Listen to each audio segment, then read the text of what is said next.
క్రీస్తునందు ప్రియమైనటువంటి సహోదరులకు నా హృదయపూర్వక వందనములు.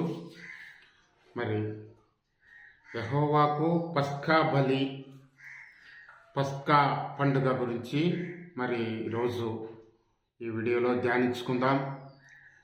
పస్కా పండుగ ఇశ్రాయేలు 7 పండుగలలో మొదటి పండుగ పస్కా పండుగ. యెహోవాకు పస్కా బలిని గురించి మరి ధ్యానించుకుందాం. ప్రేమగల ప్రియ పరలోకపు తండ్రి, పరిశుద్ధుడు అయిన దేవ, ఈ ఘనమైన నామమునకు స్తుతులు స్తోత్రములు తండ్రి. నానా ఇశ్రాయేళ్లకు ఇచ్చిన 7 పండుగలలో పస్కా పండుగ మొదటి పండుగను గురించి ధ్యానిస్తుండగా ప్రభా మీరు కృప చూపించండి. యెహోవాకు పస్కా బలి అనే అంశంపై నానా మరి వీడియోలో ప్రభా మీరు కృప చూపించండి. వీడియో చేస్తుండగా ప్రభా మీ పరిశుద్ధాత్మతో వీడియో జరిగించండి. ప్రభా నేను మాట్లాడకూడదు, మీ యొక్క పరిశుద్ధాత్మతో నాయన మీరే మాట్లాడండి. వీడియోలో ప్రభువా నాయన మీరే ప్రభువా ఈ వీడియోకు ప్రభువా ఆధ్యాత్మికంగా బలపడినట్లు, ఆధ్యాత్మిక సత్యాలు తెలుసుకున్నట్లు మీ కృపా సహాయాన్ని దయచేయమని, వీడియో వీక్షిస్తున్నటువంటి బిడ్డలను మీరు దీవించి ఆశ్రయించమని, వాక్యంలోనికి వెళ్తుండగా మీరే తోడుగా ఉండి నడిపించమని యేసునామమున ప్రార్థించుకుంటున్నాం తండ్రి. క్రీస్తునందు ప్రియమైనటువంటి సహోదరులకు నా హృదయపూర్వక వందనములు. ఇశ్రాయేళ్లకు 7 పండుగలలో మొట్టమొదటి పండుగ పస్కా పండుగ. ఈ పస్కా పండుగ లేవియాకాండము 23:5లో చెప్పబడింది. లేవియాకాండము 23:5 పస్కా పండుగను గురించి మనము చూస్తాం. లేవియాకాండం ఈ పండుగ ఇశ్రాయేళ్లకు మొదటి పండుగ. ఈ పండుగ ఇశ్రాయేళ్లకు మొట్టమొదటి పండుగ. ఇది 5వ వచనమును చూసినట్లయితే లేవియాకాండం 23:5లో మొదటి నెల 14వ దినమున సాయంకాలమందు యెహోవా పస్కా పండుగ జరుగును. మొదటి నెల ఇశ్రాయేళ్లకు మొదటి నెల, యూదుల క్యాలెండర్ ప్రకారము వారికి మొదటి నెల అబీబు నెల. అబీబు నెలలో 14వ దినమున సాయంకాలము యెహోవాకు పస్కా పండుగ జరగవలెను. నిర్గమకాండము 12వ అధ్యాయము మొదటి 2 వచనాల్లో మోషే ఆరోనులు ఐగుప్తు దేశంలో ఉండగా యెహోవా వారితో ఇలాగు సెలవిచ్చెను, నెలలో ఈ నెల మీకు మొదటిది, ఇది మీ సంవత్సరమునకు మొదటి నెల. మీరు ఇశ్రాయేళ్ల సర్వ సమాజము ఈ నెల దశమి నాడు వారు తమ తమ కుటుంబముల లెక్క చొప్పున ఒక్కొక్కడు గొర్రెపిల్లనైనను మేకపిల్లనైనను అనగా ప్రతి ఇంటికి ఒక గొర్రె పిల్లనైనను ఒక మేక పిల్లనైనను తీసుకొనవలెను. మోషే ఆరోనులకు ఐగుప్తు దేశంలో ఉండగా యెహోవా దేవుడు మరి వారికి ఒక కట్టడ నియమించాడు. వారు అబీబు నెలలో మొదటి నెల, ఇశ్రాయేల్లో మొదటి నెల అబీబు నెలలో ఈ దినమున మరి 14వ దినము అని మనకుంటుంది. ఎక్కడంటే 14 నెల లేవియాకాండం 23:5లో ఈ నెల మొదటి నెల 14వ దినమున సాయంకాలమున జరగాలి. యెహోవా పస్కా పండుగ ఉదయకాలం కాదు, సాయంకాలమున జరగాలి. సంఖ్యాకాండము 28:16లో చూసినట్లయితే 28:16లో మొదటి నెల 14వ దినమున యెహోవాకు పస్కా పండుగ.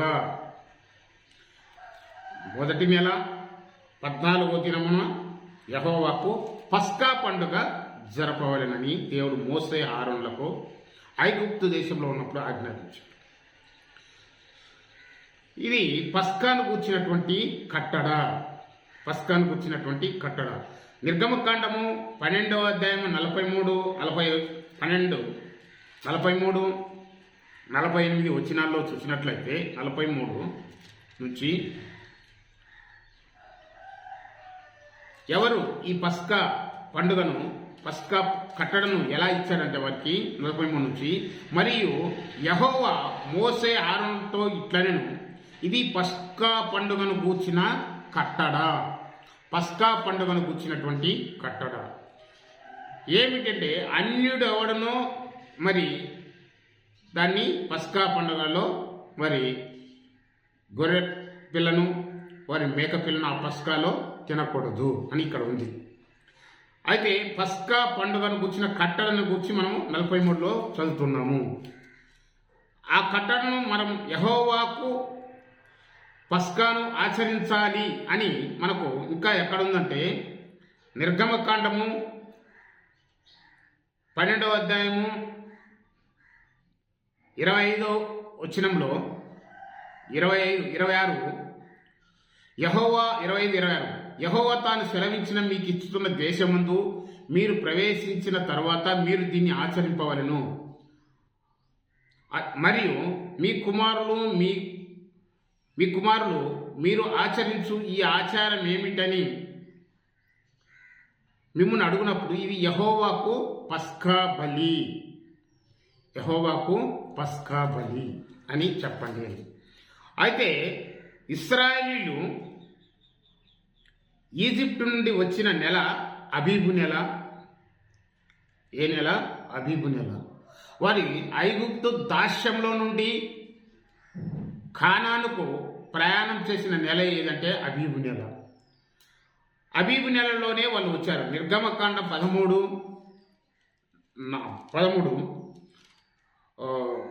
చెప్పబడినట్లు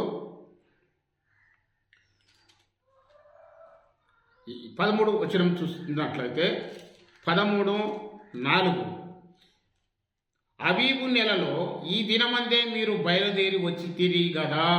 ఏ దినమందు? ఈ దినమందే అంటే ఐగుప్తులో వారు అబీబు నెలలో బయలుదేరి వచ్చారు. 14వ దినమునందే అబీబు నెలలో ఈ దినమందే మీరు బయలుదేరి వచ్చి తిరిగి, కాబట్టి ఆ నెలలో వచ్చారు. అబీబు నెలలో వారు వచ్చి ఉన్నారు. ఐగుప్తు నుండి వచ్చిన ఇశ్రాయేలులో సంఖ్య ఎంత అంటే 6 లక్షల మంది. ఎంతమంది? 6 లక్షల మంది వచ్చి ఉన్నారు. 6 లక్షల మంది. ఎక్కడ?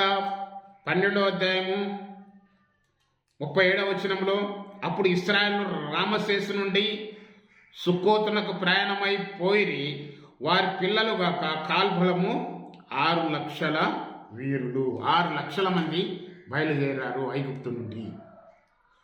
వాళ్ళు ఐగుప్తులో ఎక్కడ ఉన్నారు అంటే రామశేసు నుండి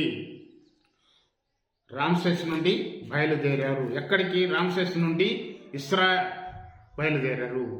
ఐగుప్తులో నుండి వచ్చిన ఇశ్రాయేళ్ల సంఖ్య 6 లక్షల మంది పిల్లలు గాక. అది మనకు ఇక్కడ ఉంది. ఐగుప్తులో వాళ్ళు ఎక్కడ నివసించారు? రామశేసులో ఉండేవారు. ఇశ్రాయేలీయులు ఐగుప్తులో నివసించిన కాలము ఎంత అంటే మొత్తము 430 సంవత్సరాలు.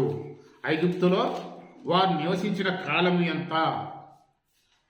ఇశ్రాయేలీయులు ఐగుప్తులో మరి యోసేపు మొట్టమొదట ఐగుప్తుకు వెళ్ళి ఉన్నాడు. ఐగుప్తుకు వెళ్ళి స్థిరపడ్డాడు. అక్కడి నుండి అన్నలను పిలిపించుకున్నాడు కరువు వచ్చినప్పుడు. అలా తండ్రితో కూడా వారంతా బయలుదేరి ఉన్నారు. 70 మంది బయలుదేరినటువంటి ఇశ్రాయేలీయులు ఐగుప్తుకు 70 మంది వెళ్ళినప్పుడు వారు అక్కడ ఎంతమంది అయ్యారంటే 6 లక్షల కాల్బలం అయ్యారు. వారు ఎన్ని సంవత్సరాలు ఉన్నారు ఐగుప్తులో అంటే ఇక్కడ మనకు నిర్గమకాండము 12వ అధ్యాయము 40వ వచనంలో చూసినట్లయితే ఇశ్రాయేలీయులు ఐగుప్తులో నివసించిన కాలము 430 సంవత్సరములు. 430 సంవత్సరములు. ఆ 430 సంవత్సరములు గడిచిన తర్వాత జరిగినదేమనగా ఆ దినమందే యెహోవా సేనలన్నీ ఐగుప్తు దేశం నుండి బయలుదేరిపోయాను. కాబట్టి ఇశ్రాయేలీయులు ఐగుప్తులో నివసించిన కాలము 430 సంవత్సరాలు. వారు ఇప్పుడు రామశేషు నుండి బయలుదేరుతారు. 6 లక్షల కాల్బలమైనారు. అయితే ఐగుప్తులో ఉన్నప్పుడే వారికి దేవుడు పస్కా పండుగను గూర్చినటువంటి కట్టడ చెప్పి ఉన్నాడు. ఎందుకని పస్కా పండుగను గూర్చినటువంటి వివరణ వారికి తెలియజేశాడు. అసలు పస్కా అంటే ఏమిటి? పస్కా అంటే ఇది హెబ్రీ పదం. పస్కా అనే మాట తెలుగు పదం కాదు, అది హెబ్రీ పదము. హెబ్రీ భాషలో పస్కా అంటే దాటిపోవుట లేదా కాపాడబడుట. ఇంగ్లీష్లో ఫ్యాష్ ఓవర్ అంటారు. ఇంగ్లీష్లో పస్కాని ఇంగ్లీష్లో ఏమంటారంటే ఫ్యాష్ ఓవర్. ఫ్యాష్ ఓవర్ అంటే దాటిపోవుట. ఏమి దాటిపోవుట అని అర్థం. వారు రక్తమును చూసి నశింపజేయకుండా దాటిపోవుట. రక్తాన్ని చూసి నశింపజేయకుండా దాటిపోవుట. దీన్ని నిర్గమకాండం 12:13లో 12వ అధ్యాయం 13వ వచనంలో మీరున్న ఇండ్ల మీద రక్తము మీకు గుర్తుగా ఉండును, నేను రక్తమును చూసి మిమ్మల్ని నశింపజేయక దాటిపోయేదను. రక్తమును చూసి, రక్తమును చూసి అంటే ఇశ్రాయేళ్ల దారబందరుల మీద రక్తమును చూసి దాటిపోతారు. వీరు ఐగుప్తులో ఇశ్రాయేల్ జనాంగాన్ని ఫరో పోనీయనప్పుడు, నా కుమారుణ్ణి ఐగుప్తులో నుండి నువ్వు దాస్యంలో ఉన్నటువంటి ఇశ్రాయేలీలను తన యెహోవా తన బిడలను దాస్యం కింద నలిగి ఉన్నప్పుడు దేవుడు వారిని విడిపించాలి. మోసే ద్వారా కానాను చేర్చాలని దేవుడు సంకల్పించాడు. ఇశ్రాయేలు ఐగుప్తు ఫరో దాస్యం కింద నలిగిపోతున్నప్పుడు ఆ యొక్క బాధలను యెహోవా చూసి ఆయన వారిని విడిపించాలనుకున్నారు. కానీ ఐగుప్తులో ఫరో కఠినంగా మారి వీరిని పంపటానికి ఇష్టపడలేదు. వారిని తన దాసులుగా చేసుకుంటూ వారి చేత వెట్టి చాకిరీ చేయించుకుంటూ వారిని ఐగుప్తు రాజు ఫరోలు తన దాస్యం కింద వారిని నలగొడుతున్నారు. దేవుడైన యెహోవా వారిని విడిపించాలి అని మోషేను పంపించాడు. అలాగని మన ప్రభు అయినటువంటి యేసుక్రీస్తును ఈ లోకానికి పంపించాడు యెహోవా దేవుడు. ఇశ్రాయేల్ జనాంగము ఐగుప్తు రాజు కింద దాస్యానికి నలిగిపోతున్నప్పుడు వెట్టి చాకిరీకి చేయించుకుంటూ వారిని శారీరకంగా కష్టాలు పెడుతూ వారిని ఇబ్బందులు పెడుతూ వారిని దాసులుగా వారి చేత అనేకమైన పనులు చేయించుకుంటూ ఉన్నప్పుడు, వారిని కష్టపెడుతున్నప్పుడు వారి కష్టాన్ని చూసిన యెహోవా దేవుడు వారిని విడిపించాలని మోసేను పంపించాడు. అలాగే యేసుక్రీస్తు ప్రభు ఈ లోకమనే సాతాను యొక్క దాస్యం కింద ఉన్నటువంటి మానవాళిని పాపపు భారములతో లోక పాపాలకు దాసులుగా ఉన్నటువంటి మానవాళిని రక్షించటం కోసము తన ప్రియ కుమారుడైనటువంటి యేసుక్రీస్తు ప్రభువును ఈ లోకానికి పంపించాడు. ఈ లోకపు అనే దాస్యం కింద, ఈ లోకపు దాసులుగా సాతాను యొక్క దాస్యం కింద నలిగిపోతున్నటువంటి మానవాళిని విడిపించుటకు ప్రభు అయినటువంటి యేసుక్రీస్తును యెహోవా దేవుడు ఈ లోకానికి పంపించాడు. మోసే ఇశ్రాయేలు ప్రజలను విడిపించడానికి వెళ్ళాడు. యేసుక్రీస్తు ప్రభు సాతాను కింద దాస్యం కింద నలిగిపోతున్నటువంటి ఈ భూలోక ప్రజలందరినీ విడిపించడానికి ప్రభు వచ్చినాడు అనేది ఇక్కడ మనకు ఆత్మీయ పాఠము సత్యం నేర్చుకుంటున్నాం. అయితే ఏమి దాటిపోవుట, పస్కా అంటే ఏమిటి అంటే రక్తమును చూసి నశింపజేయకుండా దాటిపోవుట. దీని అర్థం, ఇశ్రాయేలు ప్రజలను ఫరో పోనీయనప్పుడు, నా కుమారుని నువ్వు పంపకపోతే నీ జ్యేష్ఠ కుమారులను వారిని చంపుతానని దేవుడు వారికి ఫరోకు చెప్పి ఉన్నాడు. కాబట్టి వారు పోనివ్వలేదు జ్యేష్ఠ కుమారుల్ని. వారికి సంహారక దూతను పంపుతానని యెహోవా దేవుడు సెలవిచ్చున్నాడు. ఎవరైతే నీవు నా కుమారుణ్ణి పంపకపోతే, అంటే ఇశ్రాయేలు జాతి మొత్తము, యెహోవా కుటుంబం, ఇశ్రాయేలు జాతిని ఉద్దేశించి యెహోవా దేవుడు నా కుమారుడు అంటున్నాడు.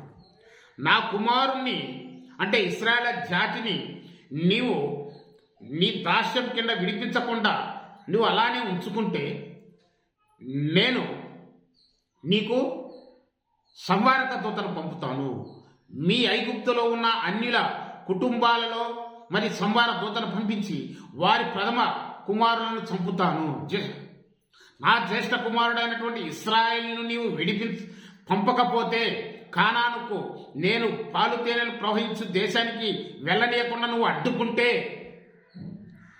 నేను నా జ్యేష్ఠ కుమారుని నువ్వు పోనీయకపోతే, మీ ఐగుప్తులో ఉన్న అన్య జనుల యొక్క జ్యేష్ఠ కుమారులను నేను సంహారకుని దూత చేత చంపుతాను.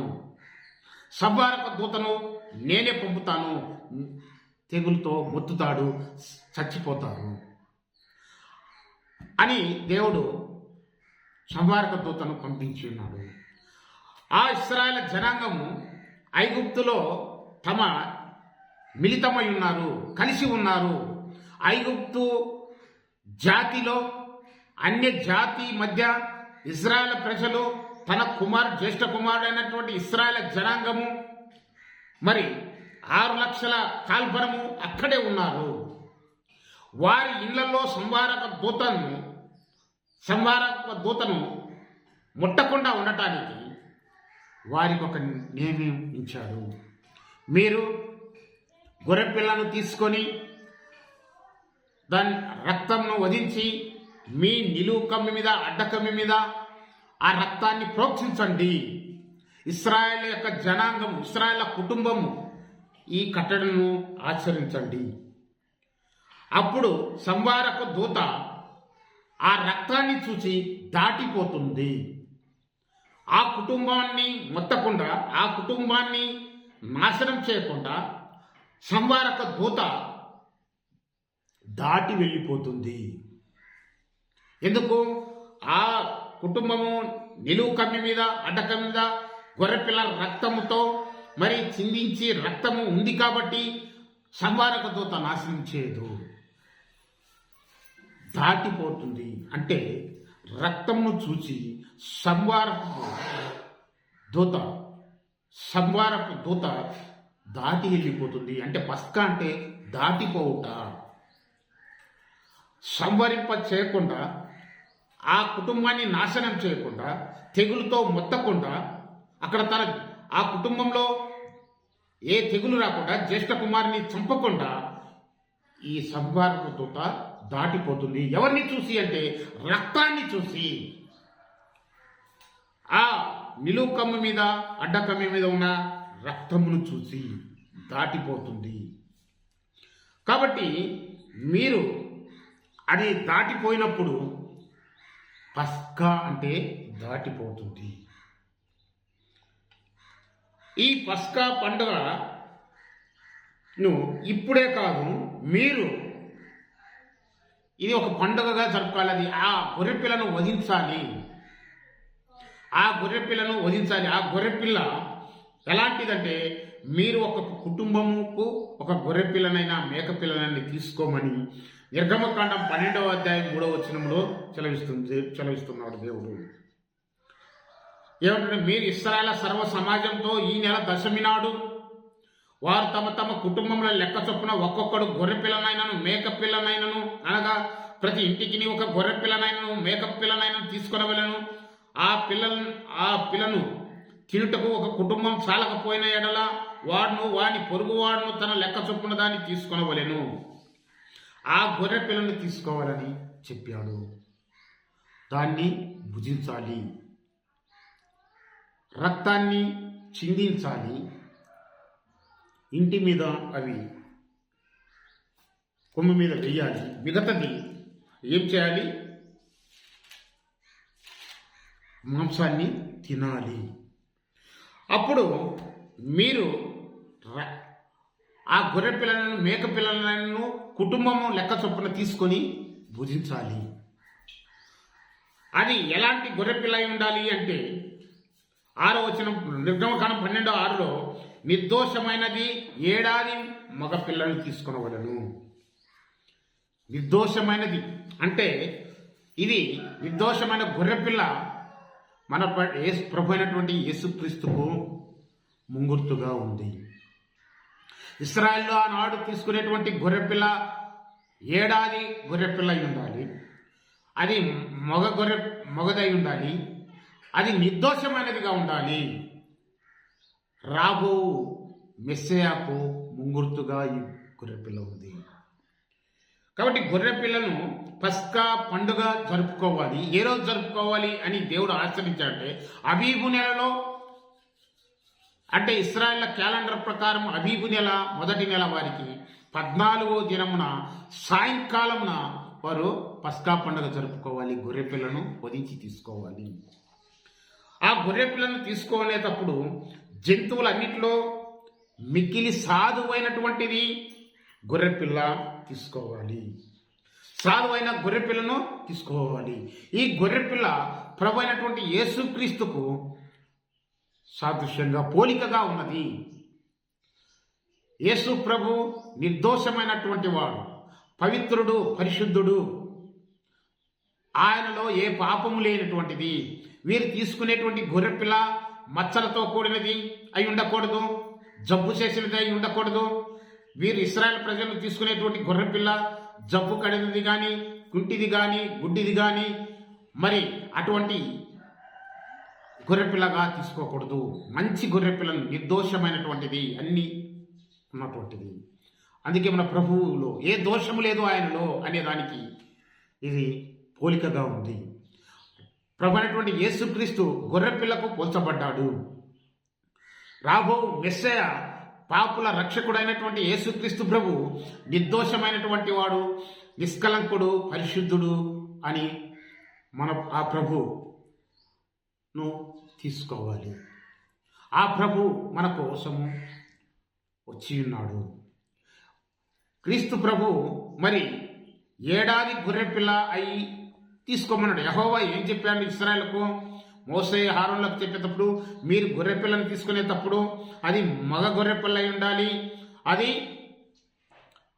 ఏడాదిది అంటే మంచి యవ్వన కాలంలో యుక్త వయసు వచ్చినటువంటి దాన్ని తీసుకోవాలి. వృద్ధాప్యంలో ఉన్నటువంటి దానిని కానీ మరి చిన్నపిల్లను తీసుకోకూడదు. అంటే ప్రభు అయినటువంటి యేసుక్రీస్తు ప్రభు యవ్వన కాలంలో మరి ఈ ప్రపంచ మానవాళి కోసమై శిలువలో బలి అయినాడు అనేదానికి ఈ ఏడాది మగ గొర్రెపిల్ల సూచనగా ఉంది. ఏడాది అంటే ఒక యవ్వన దశలో యేసుక్రీస్తు ప్రభు 33.5 సంవత్సరములు యవ్వన కాలంలో తన ప్రాణమును పెట్టాడు. ఈ నిర్దోషమైన మరి ఏ మచ్చ డాగు లేనటువంటి మరి అన్ని అవయవాలు కలిగినటువంటి ఈ గొర్రెపిల్ల మరి ఇశ్రాయేల్ నశించిపోకుండా, ఇశ్రాయేలు నిర్దోషులుగా ఉండటానికి, ఏ యొక్క తెగులుతోనూ చనిపోకుండా ఉండటానికి, వారికి ఏ సంవారక దూత చేత వారు నశించిపోకుండా ఉండటానికి, ఇశ్రాయేల్ సేఫ్గా ఉండటానికి, ఇశ్రాయేల్ జనాంగము మరి బ్రతకాలి అంటే వారు పస్కా పండుగ జరుపుకోవాలి. ఏడాది గొర్రెపిల్లను వారు భుజించాలి. పస్కా బలి పశువుగా మరి యేసు ప్రభు మనకు బలి అయినాడు. మనం ఈరోజు ఆయన్ని భుజిస్తేనే మనం జీవించగలము. యేసు ప్రభు మనకు జీవాహారమై ఉన్నాడు అని పస్కా పండుగలో బలి అయినటువంటి గొర్రెపిల్ల యేసు ప్రభువుకు సంకేతంగా ఉంది, సాదృశ్యంగా ఉంది. యేసు ప్రభు నిజమైన ఆహారమై ఉన్నాడు, జీవాహారమై ఉన్నాడు ఈ ప్రపంచ మానవాళ్ళందరికీ. అందుకే ఈ గొర్రెపిల్లను గూర్చి ఒక ఉపమానములు ఉన్నాయి. యెషయా గ్రంథంలో 53వ అధ్యాయం 7వ వచనంలో ప్రవచనము యేసుక్రీస్తును గూర్చి చెప్పబడింది. ఏమని చెప్పబడిందంటే యెషయా గ్రంథం 53:7లో ఆయన మన కోసము గొర్రెపిల్లగా వధించబడ్డాడు. గొర్రెపిల్లగా నిర్దోష. మరి ఆ మాటలు మనం చూసినట్లయితే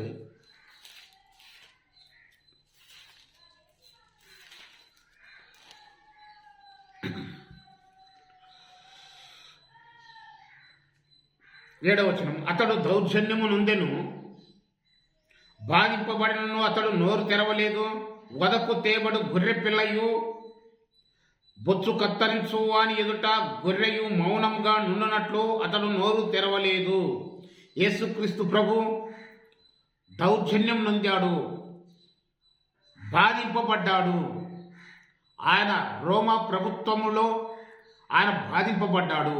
లోక రక్షకుడు, పాపుల రక్షకుడైన క్రీస్తు మన కోసము బాధించబడుతున్న శరీరము కొట్టబడుతున్న 39 కొరడా దెబ్బలు ఆయన్ను కొట్టినప్పుడు ఆయన నోరు తెరవలేదు.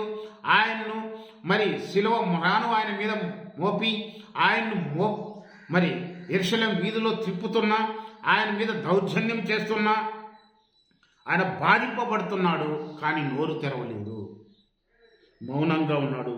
వదకు తేబడు గొర్రె పిల్లయు బొచ్చు కత్తరించు అనేట గొర్రెయు మౌనంగా ఉంటున్నట్లు ఆయన మౌనంగా ఉన్నాడు.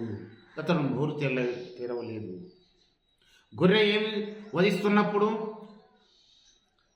గొర్రె కషాయి వాడిని నమ్ముతుంది అని, కషాయి గొర్రెను వధిస్తున్నప్పుడు అది తిరుగుబాటు చేయదు, మౌనంగా ఉంటుంది, తన తల ఉంచుతుంది గొర్రెపిల్ల. కానీ అది లోబడుతుంది, చంపుతున్నా లోబడుతుంది, సాధువైన జంతువు గొర్రెపిల్ల.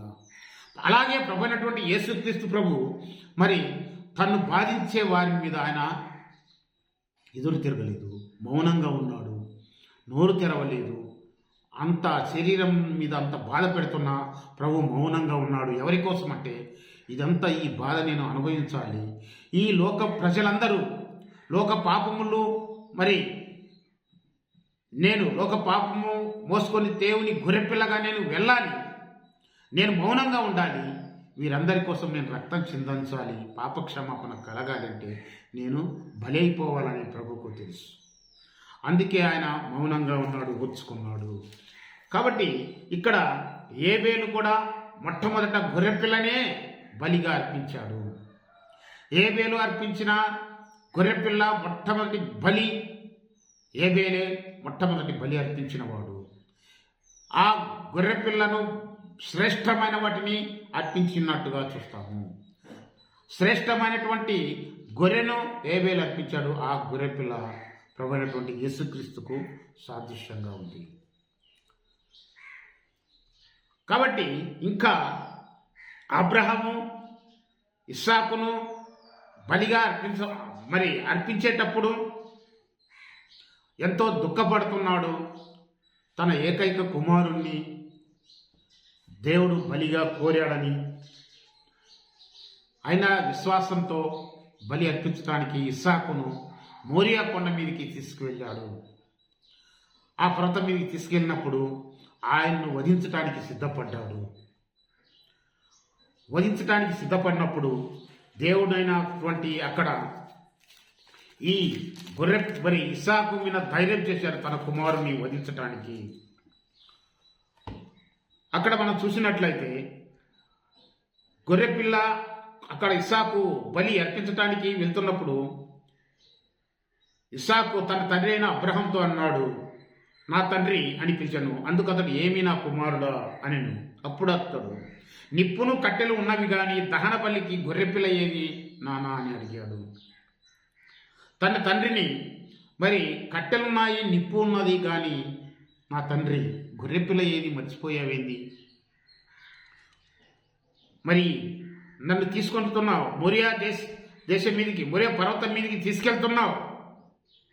చిన్న బాలుడైన ఇస్సాకు తండ్రిని అడుగుతున్నాడు, తండ్రి గొర్రెపిల్ల ఏది మర్చిపోయావే అని తండ్రి అన్నప్పుడు తన తండ్రి ఎంతో దుఃఖప్రాతుడై ఉంటాడు. తన దేవుడు ఏం చెప్పాడు, నీకు ఏకైక కుమారుని నాకు బలి అర్పించమన్నాడు.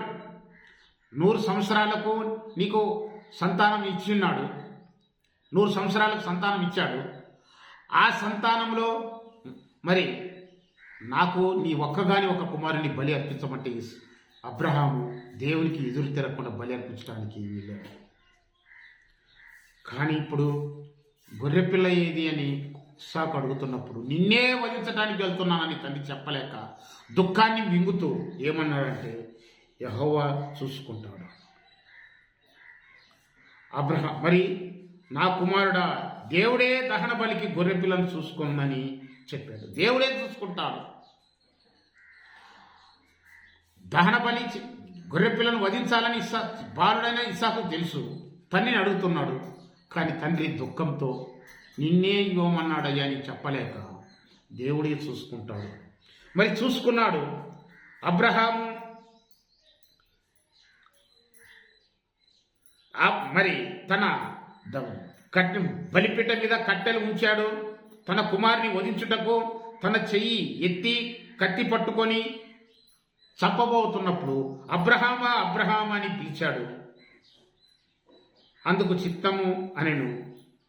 అప్పుడు ఆయన, ఆ చిన్నవాణ్ణి చేయి వేయకము, నీకు ఒక్కడై ఉన్న నీ కుమారుని నాకు ఇయ్యటానికి వెనుక తీయలేదు. నీవు దేవునికి భయపడవాడు అని ఇందువలననే నాకు కనపడుచున్నదనను. అప్పుడు అబ్రహాము కన్నులెత్తి చూడగా పొదలో కొమ్ములు రగులుకున్న ఒక పొట్టేలు కనబడెను. అబ్రహాం వెళ్ళి ఆ పొట్టేలును పట్టుకొని తన కుమారునికి బదులుగా తన కుమారునికి మారుగా దహనబలిని అర్పించాడు. ఇస్సాకుకు మారుగా పొదలో ఉన్న పొట్టేల్ని ఆ రోజు వధించాడు. అది ఆ పొట్టేలు ఆ దహన బలికి ఇస్సాకుకు బదులుగా వధించబడినటువంటి గొర్రెపిల్ల మన ప్రభు అయినటువంటి యేసుక్రీస్తుకు సాదృశ్యంగా ఉంది. తన కుమారుని వధించడానికి సిద్ధమైనాడు. విశ్వాస వీరుడయ్యాడు. విశ్వాసులకు తండ్రి అయినాడు. ఆ గొర్రెపిల్లను వధించటానికి మరి పొదలో ఉన్న గొర్రెపిల్లను వధించటానికి దేవుడు వెనుకాడలేదు. అబ్రాహాముకు తన కుమారుని ఇచ్చి ఉన్నాడు. వాగ్దానం చేసిన దేవుడు ఇస్సాకు వలన నీకు ఒక కుమారుడు ఇస్తాడు, ఆ కుమారుడు ఆకాశ నక్షత్రం వలె ఉంటాదని చెప్పినటువంటి వాగ్దానం చేసినటువంటి యెహోవా దేవుడు అబ్రహాము యొక్క వాగ్దానాన్ని నమ్మాడు. విశ్వాస వీరుడయ్యాడు. తన కుమారునికి వధించడానికి సిద్ధమైనప్పటికీ నీ కుమారుడు కాదు, నా కుమారుని వధిస్తాను అని యెహోవా దేవుడు నీ కుమారుని వధించను. ఇస్సాకు అబ్రహాము నీ కుమారుని కదా వధించింది. ఇస్సాకు నా కుమారుడైనటువంటి కుమారుడిని యేసుక్రీస్తు ప్రభువును వధిస్తానని దానికి సాదృశ్యమైనటువంటి భవిష్యత్తులో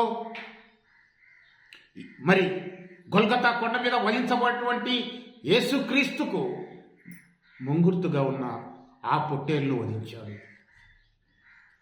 ఆ పొట్టేలు వధించబడింది. ఇస్సాకుకు బదులుగా వధించబడిన గొర్రెపిల్ల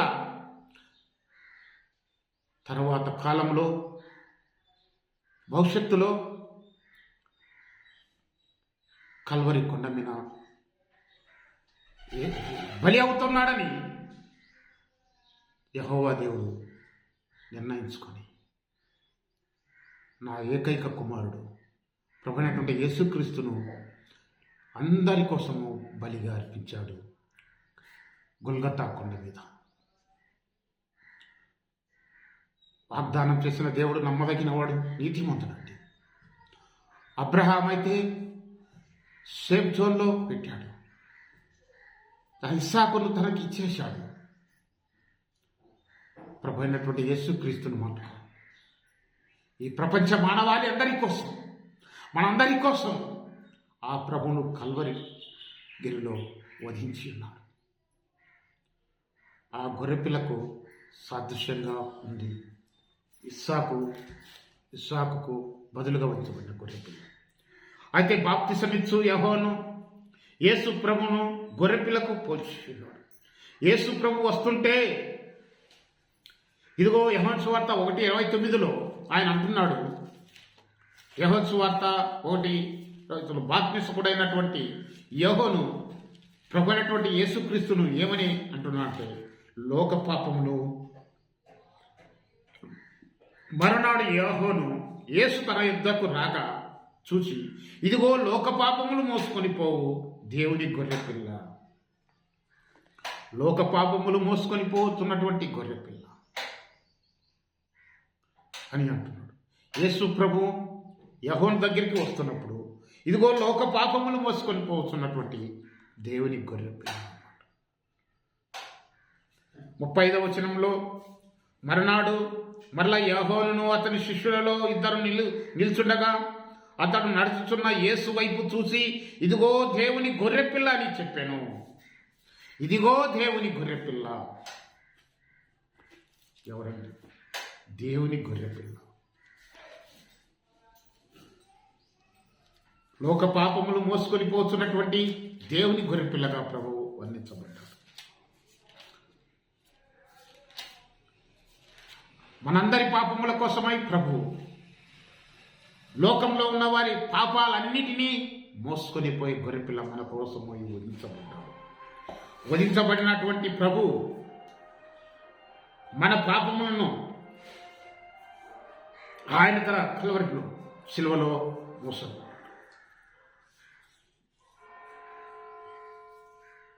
కాబట్టి behold the lamp of God, the lamp of God. ఇదిగో లోక పాపంలో మోసుకొని గొర్రెపిల్ల. ఇదిగో దేవుని గొర్రెపిల్ల. Behold the lamp of God. కాబట్టి ఈ లోక పాపములు మోసుకొని పోతున్న the lamp of God who takes away the sin of the world. ఏమంటున్నాడు యోహాను? బాప్తిస్మమిచ్చు యోహాను ఏమంటున్నాడు? ఆయన దగ్గరికి వచ్చుతున్న యేసును చూసి, John saw Jesus coming toward him and said, behold, the Lamb of God who takes away the sin of the world. The sin of the world. లోక పాపములు మోసుకొని పోతున్న గొర్రెపిల్ల. ప్రకటన గ్రంథంలో యేసుక్రీస్తును గూర్చి 28 సార్లు గొర్రెపిల్లగా యోహాను రాశాడండి. ఈ యోహాను గొర్రెపిల్లగా యోహాను సువార్తలో యోహాను ప్రకటన గ్రంథాన్ని రాశాడు. యోహాను సువార్త రాసినటువంటి శిష్యుడు ప్రకటన గ్రంథంలో గొర్రెపిల్లను 28 సార్లు ఆయన్ను ఆ గొర్రెపిల్ల అనే మాట వచ్చింది. అపోస్తలుడైన పౌలు క్రీస్తు ప్రభువును పస్కా పశువు వధించబడ్డాడు అని వర్ణించాడండి. 1 కొరింథీ 5:7 1 కొరింథీ పత్రిక 5:7 క్రీస్తు ప్రభువును పస్కా పశువు వధించబడిను అని అక్కడ చెప్పాడు. పస్కా పశువుగా మనకు పస్కా పండుగలో వధించబడుతున్నటువంటి పశువు, పస్కా పండుగలో ఇశ్రాయేలు యొక్క మరి 7 పండుగలలో మొదటి పండుగ పస్కా పండుగ. ఆ పండుగలో వధించబడుతున్నటువంటి పశువు గొర్రెపిల్ల. మరి ఎవరు అంటే యేసు ప్రభువుకు సాదృశ్యంగా ముంగుర్తుగా ఉన్నది. కాబట్టి పస్కా పండుగలు, పస్కా బలి, యెహోవాకు పస్కా బలి. ఆ బలి అయ్యే పశువు ఎవరు? ఆ గొర్రెపిల్ల ఎవరంటే మన ప్రభు అయినటువంటి యేసుక్రీస్తు అని చెప్పబడింది. కాబట్టి ఇంకా ఈ యొక్క పస్కా పండుగను గురించి నెక్స్ట్ వీడియోలో తెలుసుకుందాం. అంతవరకు మరలా ఈ లేఖనాన్ని మనం ధ్యానించుకుందాం. ఈ పస్కా పండుగ, యెహోవాకు పస్కా బలి 2వ భాగము మరి నెక్స్ట్ వీడియోలో చేస్తాను. దేవుడు మిమ్మల్ని మీ కుటుంబాలను దీవించి ఆశీర్వదించునుగాక. God bless you.